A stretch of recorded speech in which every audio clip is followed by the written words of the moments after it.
official YouTube channel, and today in this class I will discuss a lot of things about verb, the balancer of the sentence, and also a very important thing about the sentences. If there is no proper verbs inside it, then the sentences cannot be completed or cannot be modified to better forms. So today we are going to discuss about verb. As I told you so many times that before knowing about anything, we need to know the definition of verb. So what is the definition of verb?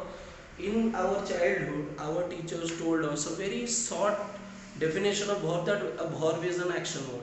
But after a lot of researches, I have gotten this particular thing, that verb is not only an action word. It can be a linking word, it can be a clarifying word, and it has some other uses also. So I have done this particular definition that a verb can not only be an action word but also a linking or clarifying word. तो तीन काम करता है verb. Action word होता है, linking word होता है, clarifying word होता है. एक्शन का मतलब होता है कोई काम, लिंकिंग का मतलब होता है सहयोग, एक के साथ दूसरे का सहयोग रखना या संपर्क रखना. क्लैरिफाइंग का मतलब स्पष्टीकरण देना. तो यहाँ पे मैंने तीन एग्जाम्पल दिया है और वर्ब के तीन तरीके के काम को दिखाया हूँ. आई ड्रॉ द डायग्राम, मैंने एक डायग्राम ड्रॉ किया है, तो it is an action word. यहाँ पे जो वर्ब है वो एक्शन वर्ड है. यहाँ पे दूसरा वाक्य है दे हैव टू कार्स, तो यहाँ पे दे और कार्स के बीच में जो लिंक रख रहा है वो है have. So have is a linking word here and have is a verb also. और यहाँ पे वी आर स्टूडेंट्स, हम स्टूडेंट्स हैं, ये क्लैरिफाई कर रहा है आर. तो तीन काम हुए यहाँ पे वर्ब का. पहला सबसे जेन्युइन काम रहता है जो कि हम बोलते हैं एक्शन, दूसरा काम रहता है लिंकिंग का, तीसरा काम रहता है हमारा क्लैरिफाई का. अब हम दूसरे सेक्शन में जा रहे हैं. वर्ब कितने प्रकार के होते हैं? It's very simple to know that verb सिर्फ एक काम नहीं करता, इसलिए सिर्फ एक प्रकार का वर्ब भी नहीं हो सकता दुनिया में. So verb is basically divided into two parts. The first section is main verb, there is no doubt about it, and the second section is known as the auxiliary verb. इस auxiliary verb को थोड़ा और grammatically हम helping verb भी बोल सकते हैं, वो कोई बड़ी बात नहीं, हम बोल सकते हैं. तो यहाँ पे वर्ब का डेफिनेशन तो हमें पता चल गया. मेन वर्ब का डेफिनेशन क्या होता है? The verb which is basically an action. कोई भी एक वर्ड जो कि एक एक्शन होगा, एक काम को बताएगा.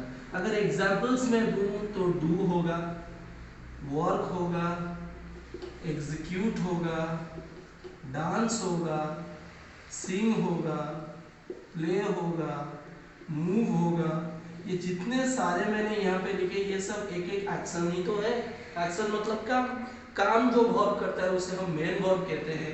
सेंटेंस में इसकी क्लैरिटी क्या रहती है, मैं जब सेंटेंस और पढ़ाऊंगा उसके बारे में आपको बता दूंगा. Now let's move to auxiliary verb. Auxiliary verb is basically divided into two parts. Auxiliary verb को हम ऐसे लिखते हैं, पहला जिसको बोलते हैं उसको बोला जाता है प्राइमरी ऑक्सिलरी वर्ब, और जो दूसरे टाइप का स्पेशल टाइप का वर्ब है उसे बोला जाता है MAV, model auxiliary verb. These are very important sections of verb. We need to understand it. So, what is the speciality of auxiliary? Auxiliary का मतलब ही होता है helping, जो मेन वर्ब को हेल्प करता है सेंटेंस में उच्चारण होने के लिए और उसके अर्थ को प्रकाश करने के लिए. To help the main verb, auxiliary verb is always being there and its other name is helping verb. For that nature it is also known as helping verb. So it is divided into two parts. Primary auxiliary verb को अगर हम study करेंगे तो past के कुछ है, present के कुछ है. पास्ट के चार होते हैं बेसिकली. क्या क्या? डिड, वाज, वेयर और हार्ड. इन सब के सेंटेंसेस आपको बनाने पड़ेंगे एक एक करके. आप डिड देखिए, वाज देखिए, वेयर देखिए, हार्ड देखिए. कोई भी पास्ट टेंस का सेंटेंस देखिए, ये चार वर्ब के बिना वो संभव होता ही नहीं है. अगर प्रेजेंट में जाए तो सात मेजर वर्ब्स जैसे कि डू और डज और इज और आम और आर और हैज और हैव, जो भी सारे प्रेजेंट टेंस के फॉर्मेट्स बनते हैं सेंटेंसेस, वहाँ पे प्राइमरी ऑक्सिलरी में प्रेजेंट टेंस के यही सब वर्ब ही उसको सपोर्ट करते हैं. अगर ये सब वर्ब नहीं है तो वो प्रेजेंट टेंस हो ही नहीं सकता. अभी थोड़ा यहाँ पे आपको डाउट हो सकता है कि डू एक्चुअली ऑक्सिलरी वर्ब है या मेन वर्ब है. तो दोनों का काम वो कर सकता है. अगर मैं एक सेंटेंस लिखूं, I am doing my duty, तो यहाँ पे जो डू है वो मेन वर्ब का काम कर रहा है, यहाँ पे आईएनजी फॉर्म। अगर दूसरा उसी टाइप का एक अलग सेंटेंस लिखूं, आई डू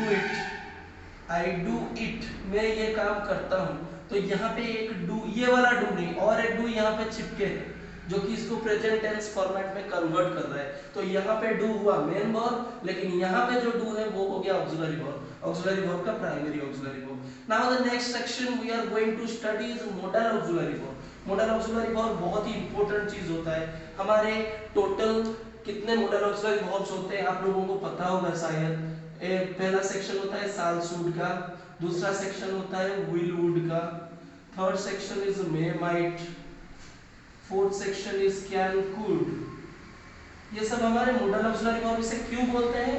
क्योंकि ये इसके स्पेशल मोड्स होते हैं यूज के। कहाँ पे यूज इसको करना होता है, जहाँ पे डू यूज होता है वहां पे सूट साल यूज नहीं होगा, इनका सब स्पेशल फॉर्मेट होता है। और कौन है? यूज्ड टू है, और क्या है? डेयर है, और क्या है? नीड टू है। ऐसे करके टोटल हमारे पास 11 हो जाते हैं ये सारे। तो ये जो 11 मॉडल ऑक्सिलरी वर्ब्स है, इसके यूज के बारे में I will tell you in my further classes. These are the basic things about verb. What is verb? What are the uses of verb? How many types of verbs are there? इसके अलावा finite verb और transitive verb भी रहता है, वो भी बहुत important रहता है, जो कि हमें पैसिव में बहुत हेल्पफुल होता है। तो उसके बारे में I will tell you in my next class. और अभी के लिए जितना सब डाउट्स है यू कैन कमेंट मी और comment our channel through the comment section. And जरूर कमेंट कीजिए और डाउट्स जो है वो बताने की कोशिश कीजिए, जिससे कि हमें पता चलेगा कि हमारे क्लासेस को आप लोग रिस्पॉन्स दे रहे हैं। And it's very important for you and also for us. Thank you for today's joining and good having.